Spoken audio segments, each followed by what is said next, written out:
when God said through Paul, my God will provide for all of your needs, it's already provided for. It's not like, God, please keep your promise. You said you would provide for all my needs. Please do something. I did that at the creation of the world.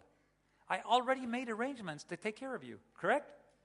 So God doesn't have to go around trying to keep his promises. The moment he said something, it's already done. So therefore, he's already made provision for you. You're old, you have medical needs, he's already provided for that. You're young, you're going to school, he's provided for that. You have children, what do you do with them? He's provided for that. So therefore, we can trust God with that. Second lesson was, give and it shall be given unto you.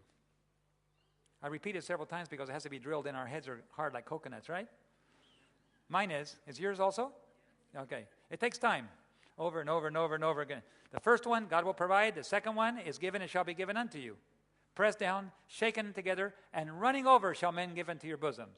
God has resources out there, and if you're generous, by the way, there's two philosophies in the world. There's the prosperity philosophy, and there's the scarcity philosophy. This is how the scarcity people think. There's not enough. If I give it away, I won't have any more. I better hang on to it because you never know about tomorrow. And you know what happens? They're right. They hang on to it, and they don't get any more.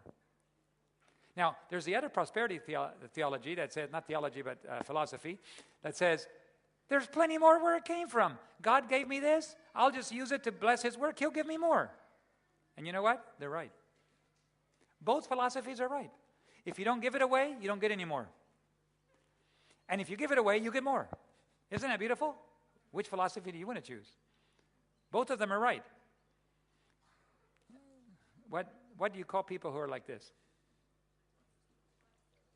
Tightwads? Tight-fisted? Okay. In Spanish, they use the word tacaño, or sometimes they say codo, which means you're just an elbow. Have you ever given anybody anything with your elbow? No. So if you're just an elbow, you never give anybody anything. But my favorite word is Romanian. It's a very harsh word. It's zgrăcit. Zgrăcit. And when you say that, it really expresses somebody who never gives anything to anybody. See, it's a good word to learn. So when you meet somebody you want them to understand, you say zgrăcit. But there's people in every culture that are tight-fisted. Now, how many of you would love to receive from God? Huh? Can you raise your hand? You would love to receive something from God? Okay. God, please fill my hands. That doesn't work, does it? You want to receive from God? You let go first. Once you let go of what you have, God rapidly fills it back again. So this philosophy of giving, freely have received, freely give. Free, free, free. Now, I'll say a couple of radical statements. So far, I've said it all over the world. I think I'm going to get in trouble someday. I never do. But somehow, I think some of our publishing houses are even learning the principle. Because Pacific Press has published several books of ours. They asked us to write a book. I mean, we submitted the idea. They said yes. They paid the author and myself to write it a little bit, and then they published it. Then they said, man, his book is selling for over and over and over. Just publish a second one. So they published a second one. And now we're looking at a third one. But this time Review and Herald came and said, David, we want to publish a book about your stories. I said, but you have to beware because I got a strange, radical idea. They said, what? I violate all your copyrights. I gave away free electronic copies to everybody and I don't ask your permission. They said, why do you do that? I said, because the Bible says, give and it shall be given unto you. You know why Pacific Press sells so many books? Is I give away their book by the thousands electronically for free. They never get a penny from it. But people who read it always want to buy the book. And I said, they told me and said, David, your book is still one of our best sellers after, this never happens. Normally a book sells for a while, then it drops down. Yours is going stronger than ever. I said, it's because I give away so many copies. And Pacific Press is learning that the more you give away, I said, you know, you really want to sell books? Give away free copies of all of your publications. But they're learning. Pray for them. We're hard heads. All of us have coconuts. And it takes time to break through the shell. But did you realize, I believe that anything that comes from God cannot be copyrighted. All of the spirit of prophecy cannot be copyrighted. Music that is composed by godly composers cannot be copyrighted. I tell composers and young musicians, anything God gives you that you know comes from God, give it away free to the world. But, Uncle David, how am I supposed to make a living? That's the beauty of it. The more you give away, the more living you'll make. Because suddenly the whole world will have it, and when you turn around, everybody will want your music.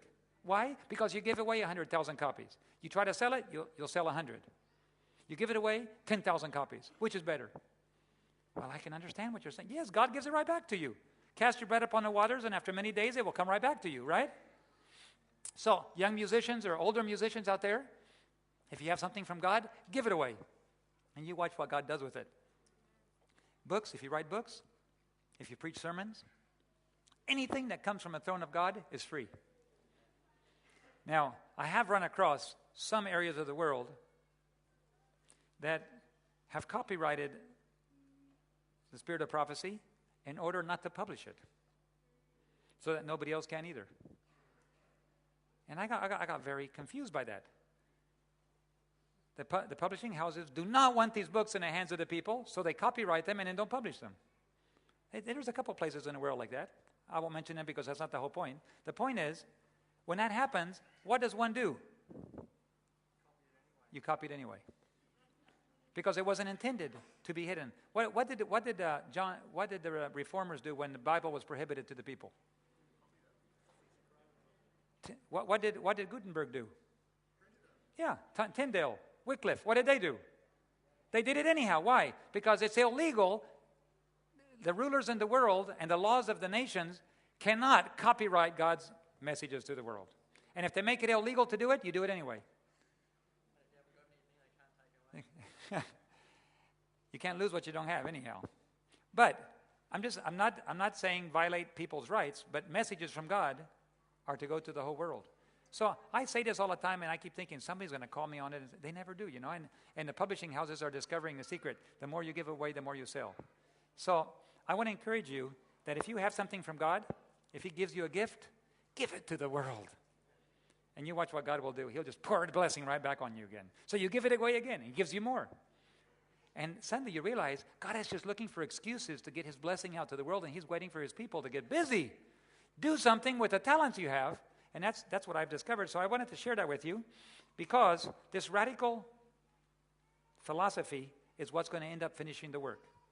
Freely have received, freely give. That was the second principle. What was the third principle? The third principle we learned last night was you can go forward without any resources. You don't have to know how God's going to pay His bills. Now, does that mean you should be irresponsible? No. There are some people that, for example, have troubles paying their normal bills. You certainly would not want them in charge of one of the institutions of God. Because if they can't pay their own bills, then there's a difficulty in that area. It's like you put somebody in a weak area. Don't put somebody in a weak area, but every single person needs to learn to be able to go forward by faith. But everybody's born with a measure of faith, the Bible says. And if you just exercise your faith, it will grow bigger. And it will grow stronger. And pretty soon you can hang your weight on it. So we tried this 12 years ago. We mentioned last night that God gave us our food. And then as we gave the little bit we had, the $300, we got $1,700 back. And then we spent the $1,700 and God gave us more. Pretty soon it was one secondary school, another airplane, 2 airplanes, 2 secondary schools, 3 airplanes,